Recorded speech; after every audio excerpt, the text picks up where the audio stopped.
Bonjour à tous, j'espère que vous allez bien. Bon, je pense que vous l'avez remarqué, mais avec l'arrivée de l'été, il y a eu de nombreux lancements ces dernières semaines. J'ai pu me pencher sur pas mal d'entre eux et j'ai réuni sur ce petit plateau toutes ces nouveautés qui sont désormais disponibles chez Sephora et aujourd'hui je vais les noter. Alors j'espère que mes retours d'expérience pourront vous être utiles, surtout si vous aviez repéré certaines de ces références. Je remercie également Sephora de collaborer avec moi sur cette vidéo puisque comme je vous le disais, toutes ces nouveautés sont disponibles directement sur l'e-shop de Sephora. Alors pour pouvoir y accéder facilement, je vous invite à dérouler la barre d'infos sous cette vidéo puisque comme d'habitude, je listerai toutes les références que je vais mentionner aujourd'hui et j'ajouterai également les différentes teintes que je vais citer. Je vais commencer par cette nouveauté pour laquelle je n'arrête pas de crier mon amour sur tous les toits depuis que je l'ai découverte. Il s'agit des nouveaux highlighters liquides Unreal de chez Hourglass et franchement, ces produits méritent un 15 sur 10. Dans cette collection, on retrouve donc 5 teintes qui possèdent toutes des sous-tons différents pour évidemment sublimer différentes carnations. Alors moi je vais particulièrement vous parler de cette teinte-ci qui est la Evoke, qui est celle que je porte le plus parce que comme vous pouvez le voir, c'est la plus claire et c'est bien évidemment celle qui est faite pour ma carnation, mais franchement pas que, puisqu'il s'agit d'un champagne neutre qui pour moi est vraiment une teinte universelle. Mais sachez que si c'est pas trop votre truc, il existe d'autres teintes avec d'autres sous-tons qui sont plus roses, plus dorés ou encore plus bronze ou ambré. Ce produit m'a vraiment bluffé parce que sa texture est hyper réussie. Contrairement à beaucoup d'highlighters liquides qui ont tendance à séparer un peu la matière et notamment le fond de teint ou le correcteur que vous avez appliqué avant, et bien ici on est sur une texture un tout petit peu gélifiée qui se mélange parfaitement à vos produits teints. Et ce, sans effet de matière, sans faire de traces, et c'est également une texture qui devient complètement imperceptible et qui ne colle pas. Je trouve que c'est vraiment un produit qui met en avant l'expertise de la marque Hourglass sur le segment du teint, puisque le rendu est magique.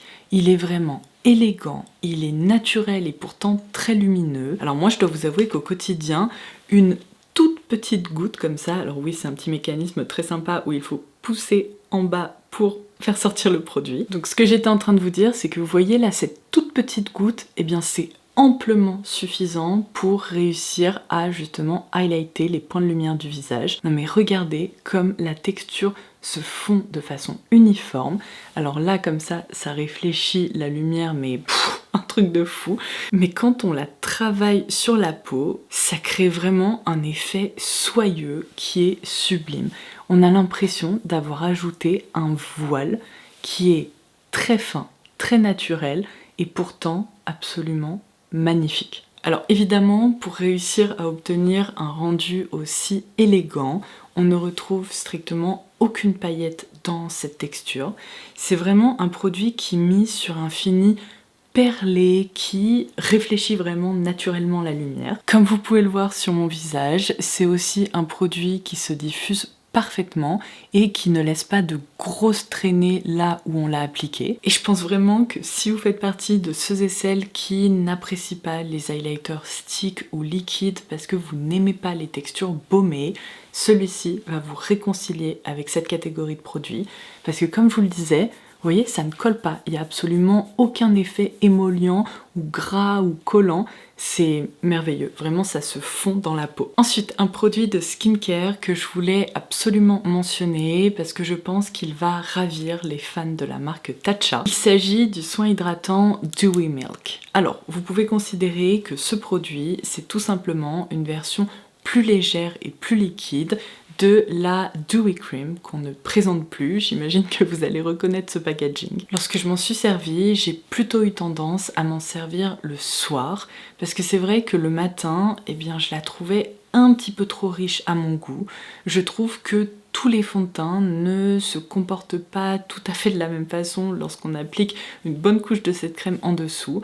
Donc pour éviter, si vous voulez, un peu toute confrontation ou pour éviter que le maquillage ne se mette un peu à glisser, eh bien en effet je préférais tout simplement l'appliquer le soir. Et du coup la marque a écouté ses clients en proposant une version qui est liquide et plus légère. Donc on retrouve les mêmes ingrédients, on retrouve la même sensorialité, seulement au lieu d'être sur une texture crème gel comme ça qui est assez riche, et bien ici on change de packaging, on est sur, vous voyez, quelque chose de beaucoup plus liquide. Alors ceci étant dit, ce n'est absolument pas une lotion, ça reste une crème hydratante mais qui pénètre mieux et qui dépose moins un film, si vous voulez, un peu épais. Alors ce produit, je lui donne facilement un 9 sur 10.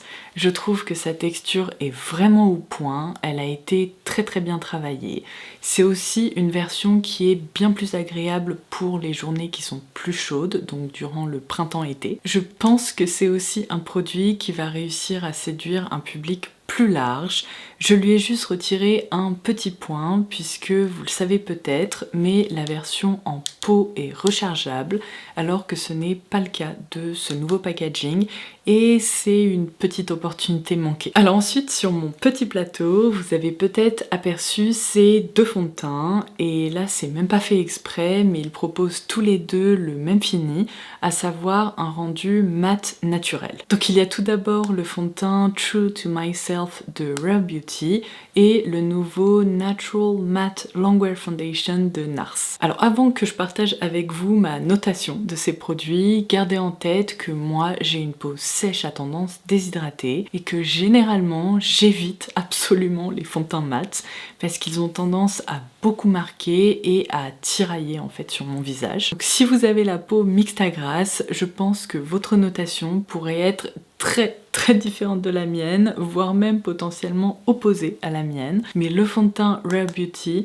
je lui donne un bon 8,5 sur 10, tandis que le fond de teint NARS, à mes yeux, il ne mérite qu'un 6 sur 10. Je vais donc commencer par celui que je porte aujourd'hui, qui est le Rare Beauty, et que j'ai beaucoup porté ces derniers temps, et franchement, à chaque fois, il m'a bluffé. Je trouve que sa texture est hyper équilibrée, parce que malgré le fait qu'elle unifie très bien le teint et qu'elle soit assez pigmentée, elle n'est absolument pas lourde. Elle n'est ni trop liquide ni trop crémeuse, vraiment elle s'étale facilement sans faire de traces et son rendu reproduit d'ailleurs très bien un aspect de peau assez naturel. Et en tout cas sa caractéristique mat ne m'a absolument pas dérangée puisque je ne trouve pas qu'il marque particulièrement, je ne trouve pas non plus qu'il fasse ressortir les zones de sécheresse ou de déshydratation sur mon visage. Après, j'ai pas l'impression que ce soit le fond de teint le plus matifiant du monde parce que ces derniers jours, il a fait de nouveau très chaud et vous voyez, malgré sa description, j'ai pas l'impression d'avoir un teint complètement placardé. Et d'ailleurs, un autre point qui m'a complètement bluffé, c'est que la teinte qui est faite pour moi, c'est la numéro 3. Je sais pas si vous vous rendez compte, mais ça, c'est le genre de truc qui n'arrive jamais. Ça prouve à quel point la gamme de teintes est hyper large et a été pensée pour de nombreux sous-tons de peau, puisque généralement, moi j'opte toujours pour la teinte numéro 1, ou en tout cas la plus claire disponible, et là, les teintes en dessous de celle-ci sont vraiment trop clair pour moi, donc je trouve que c'est quand même un excellent point parce que ça veut dire que la gamme de teintes est extrêmement inclusive et franchement je trouve qu'ils ont fait un super boulot en termes de sous-tons et de colorimétrie parce que c'est le match absolument parfait. Bon, vous l'aurez compris, je ne peux malheureusement pas en dire de même pour ce nouveau fond de teint de chez NARS. Alors, en soi, j'aime bien la texture, j'aime bien l'appliquer, je le trouve confortable, il n'est absolument pas épais, parce que c'est vrai que quand on pense à des textures mates, eh bien on pense immédiatement à des textures qui se voient, qui sont assez lourdes. Là, ce n'est pas le cas. Le seul problème, c'est qu'il marque quand même beaucoup plus sur mon visage. Il a tendance à faire ressortir des zones de déshydratation. Donc déjà, ça commence pas très bien pour moi, et c'est surtout que je pense que ça va se voir de façon automatique. Mais vous voyez à quel point il y a un souci de teinte.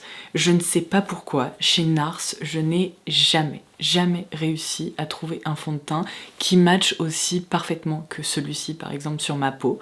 Tout simplement parce que j'ai l'impression que toutes les teintes claires sont soit trop jaunes, soit beaucoup trop roses et trop foncées pour moi. Donc j'ai essayé d'effectuer des mélanges. Ça c'est la teinte la plus claire qui est disponible, qui est la L0 Siberia. Et on se rend bien compte qu'elle est beaucoup plus jaune. Il m'aurait fallu à minima un sous-ton neutre. Après, un sous-ton plus froid, ça me convient très bien aussi. Mais là, lorsque je l'applique, on voit qu'il y a quand même un voile un petit peu jaune qui me convient pas parfaitement. Donc avec ces éléments, je pense que vous comprenez mieux pourquoi je lui ai donné un 6 sur 10. Alors ensuite, je change de catégorie, je vais vous parler d'un parfum qui a beaucoup fait parler de lui lors de son lancement. Il s'agit du nouveau Sunlit Vanilla de la marque Summer Fridays, qui est d'ailleurs le premier parfum de la marque. Alors ça, c'est un produit auquel je donne facilement un 8 sur 10, sous réserve que ce soit une catégorie olfactive qui vous plaise et que vous appréciez les parfums gourmands. Je vous ai déjà proposé une revue complète en format court, donc si vous l'avez loupé, je vous la laisserai également en barre d'infos pour que vous puissiez aller la visionner. La meilleure façon pour moi de décrire ce parfum, c'est de vous dire qu'on est ici sur une vanille qui est vraiment estivale, qui est enveloppante et qui mise sur des accords caramélisé avec un soupçon de noix de coco. Alors qu'on soit bien d'accord, c'est une création qui est très sucrée, donc il faut aimer les vanilles qui sont vraiment sucrées, gourmandes, presque un peu alimentaires. Ça sent un peu le dessert et d'ailleurs ça m'a étonnée parce que je pensais que ce parfum s'inspirait plutôt de l'odeur de leur baume à lèvres à la vanille qui est bien plus crémeux, plus doux, un petit peu plus cocooning. Là, c'est pas vraiment le cas. C'est pas une vanille fluffy, aérienne, poudrée, pas du tout. On est vraiment sur un concentré gourmand qui évoque l'été. Donc j'ai déjà eu l'occasion de sentir des créations qui s'en rapprochent mais qui sont aussi souvent bien plus onéreuses. Donc c'est chouette de retrouver une option qui ne soit pas trop chère chez Sephora. C'est pas non plus mon univers olfactif de prédilection mais je trouve qu'il est réussi et je pense vraiment qu'il pourrait posséder un facteur complètement addictif pour de nombreuses personnes. Donc si vous l'avez testé, dites-moi ce que vous en pensez et est-ce que vous l'avez à votre tour adopté pour cet été. Bon, j'ai malheureusement pas donné une super note au fond de teint de chez NARS, mais la bonne nouvelle c'est qu'il y a plein d'autres nouveautés qui sont proposées au sein de la marque. Alors franchement, je suis impressionnée parce que vous prenez n'importe quelle catégorie de produits et vous allez en effet retrouver une nouveauté NARS. Donc aujourd'hui, je veux absolument vous parler de ce nouveau stick highlighter ainsi que des nouveaux baumes à lèvres teintés qui sont les Afterglow. Alors, je vais commencer par ce stick highlighter qui est la déclinaison sous forme de crème un peu baumée comme ça de cet highlighter poudre dont je n'ai pas arrêté de vous vanter les mérites parce que encore à ce jour c'est l'un de mes highlighters poudre préférés chez Sephora. Il est merveilleux, il est hyper fin et j'adore cette couleur que je trouve aussi très universelle qui permet d'apporter beaucoup de lumière de façon naturel, pas vraiment, parce que c'est un highlighter qui est intense, mais en tout cas ça apporte une luminosité de dingue. Et là vous pouvez considérer qu'il nous propose ici tout simplement la déclinaison en forme de stick. Donc c'est génial pour le voyage, c'est aussi génial si vous avez une peau sèche et que vous aimez les textures un peu baumées comme ça. Si vous avez la peau grasse, je suis pas sûre que vous allez les adorer parce que c'est une texture qui est en effet émolliente par nature. Mais alors par contre, je vous le dis tout de suite, elle est magnifique. On retrouve quasiment le même niveau d'intensité. C'est juste que ici, on a un effet presque glass skin, peau de sirène qui réfléchit trop bien la lumière également. Alors je trouve que contrairement à d'autres stick highlighters, celui-ci ne déplace pas la matière, vraiment il ne fait pas de traces ou de traînées sur le visage, donc ça c'est génial. Il est également moins collant que d'autres sticks de cette catégorie. Donc oui, on retrouve ce côté un peu émollient, mais en même temps c'est pas gras ou très désagréable. Moi quand je l'ai porté, j'ai pas mes cheveux, vous savez, qui se sont collés dedans comme ça. Par contre, gardez en tête que par rapport à l'highlighter liquide de chez Hourglass, là on retrouve quand même un côté un petit peu plus baumé. Bon, ceci étant dit, je l'ai déjà mentionné, moi c'est quelque chose qui ne me dérange absolument pas. C'est sûrement lié à mon type de peau, mais j'adore les highlighters stick comme ça. J'en porte tout au long de l'année, mais en été c'est vraiment idéal. Donc c'est un produit auquel je donne un 9 sur 10. Et concernant ces baumes à lèvres Afterglow, franchement, ils méritent un bon 8 sur 10. Alors de même, il n'y a rien de révolutionnaire, on est en effet sur une texture baume pigmenté qui se rapproche un peu d'un rouge à lèvres, mais qui est en même temps bien plus facile à appliquer au quotidien, on n'a même pas besoin de miroir. Aujourd'hui, j'ai opté pour la teinte Crush que j'adore. C'est vraiment une teinte qui est hyper jolie, c'est un nude un peu soutenu comme ça. Et vous voyez, si j'en réapplique, eh bien, j'ai pas besoin de me prendre la tête, c'est hyper facile à glisser dans le sac à main. Et si vous n'avez encore jamais testé ces baumes chez NARS, leur texture est très agréable parce qu'elle n'est pas épaisse, elle ne colle absolument pas non plus. C'est aussi une excellente option si vous voulez opter pour un fini qui soit naturellement lumineux mais qui ne soit pas non plus glossy, bien comme un gloss. Donc si c'est une catégorie de produits que vous aimez porter, franchement penchez-vous sur leur cas. En plus leur packaging rose est vraiment trop mignon. Ensuite un autre lancement que je voulais absolument mentionner dans cette vidéo parce que je pense que beaucoup d'entre vous seront passés à côté, sauf si vous suivez mes formats courts, parce que je vous l'ai dit, mais j'ai toujours adoré le format carafe de la marque Kilian. Ce que j'aime beaucoup moins, c'est le prix de ces objets, parce qu'en fait ce sont des flacons de parfum qui possèdent une très grande contenance et ils sont absolument hors de prix. Donc si vous voulez, je les ai toujours bien observés de loin, mais quand j'ai vu que la marque allait nous proposer un format de mini carafe comme ça qui font 30 ml, j'étais comme une dingue. Je me suis dit que non seulement ça permet de profiter de la beauté de ces objets, non mais regardez, le verre il est hyper travaillé, il est strié comme ça, c'est absolument magnifique. Mais en plus, ce format de 30 ml n'existait pas encore chez Kilian, et donc si vous avez repéré certains parfums que vous aimeriez tester et vous approprier, pour moi c'est le format absolument parfait pour ça. Et évidemment c'est aussi génial pour le voyage parce que on transporte ça plus facilement qu'un très gros format et on a pourtant ce côté hyper luxe et très travaillé avec un sens du détail. Donc la bonne nouvelle supplémentaire, c'est que quasiment toutes les références incontournables et best-sellers de la marque sont proposées dans ce format, que ce soit le Angel Share dont je vous ai déjà parlé, ainsi que les différentes déclinaisons qu'il existe, donc On The Rocks et Paradis. Mais il y a aussi l'un de mes parfums Kilian préférés, le Love Don't Be Shy, qui est une fleur d'oranger guimauve qui est addictive. Oh, c'est un parfum dans lequel je pourrais littéralement me rouler, je le trouve incroyable. Il crée vraiment ce nuage fluffy, délicatement poudré, mais aussi addictif comme je le disais. Donc ça c'est vraiment un parfum que je vous recommande les yeux fermés, qui mérite un 10 sur 10 selon moi, mais évidemment si c'est pas trop votre univers olfactif non plus, vous avez d'autres options qui sont disponibles comme je le disais. Et enfin je vais clôturer ce tour d'horizon des nouveautés qui sont disponibles chez Sephora par ces lip tints de la marque La Neige qui sont les Juice Pop Box. Alors ça va être assez difficile pour moi de les noter parce que selon la teinte dont on parle, eh bien je dois vous avouer que je les apprécie plus ou moins. C'est-à-dire qu'il y a des teintes qui m'ont rendu... Oula! Je suis en train de les perdre. Donc j'étais en train de vous dire, il y a des teintes qui m'ont rendu complètement accro. Je pense que ma préférée de la collection c'est celle-ci, c'est la Jazzy Jam. J'aime autant la porter sur la bouche que sur les joues, parce que oui, j'ai déjà partagé cette petite astuce avec vous, mais sachez que vos encres à lèvres, vous pouvez les détourner en tant que blush, et j'adore cette technique, parce que ça permet, vous savez, d'obtenir cet effet un peu maquillage japonais ou maquillage coréen, avec un rendu hyper juicy, de pommettes très rebondies, et du coup, eh bien c'est exactement la teinte que je porte aujourd'hui. Donc celle-ci, franchement, à mes yeux, elle mérite facilement un 9 sur 10, elle est parfaite pour le quotidien.